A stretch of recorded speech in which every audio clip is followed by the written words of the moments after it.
மாண்புமிகு உறுப்பினர் உட்காருங்க, அவங்க பேசட்டும். யாராவது ஒருத்தர் பேசுங்க.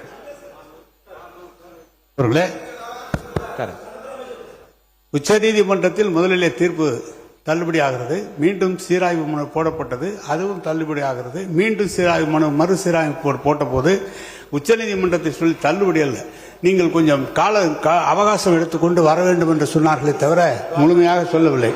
ஒன்று. இரண்டாவது, மாண்பு அமைச்சர் பெருமக்கள் முதலமைச்சரை புகழ்ந்து பேசுவது என்பது இயல்பு, அவர் பேசட்டும், அதெல்லாம் ஒன்று, எந்த விதமான மாறுபாடான கருத்து அல்ல. அவர் 3 ஆண்டு காலம் யாரையும் கண்டு பயப்பட வேண்டும் என்று சொல்லி முதலமைச்சரை குளிர்ப்பது இல்லை. அதை இங்கேருந்து ஒருத்தர் மாற்றி பேசி நீங்கள் யாரை பாராட்டுன்னு நினைக்கிறீங்களோ அது சண்டை வளர்க்குறதா இருக்கு.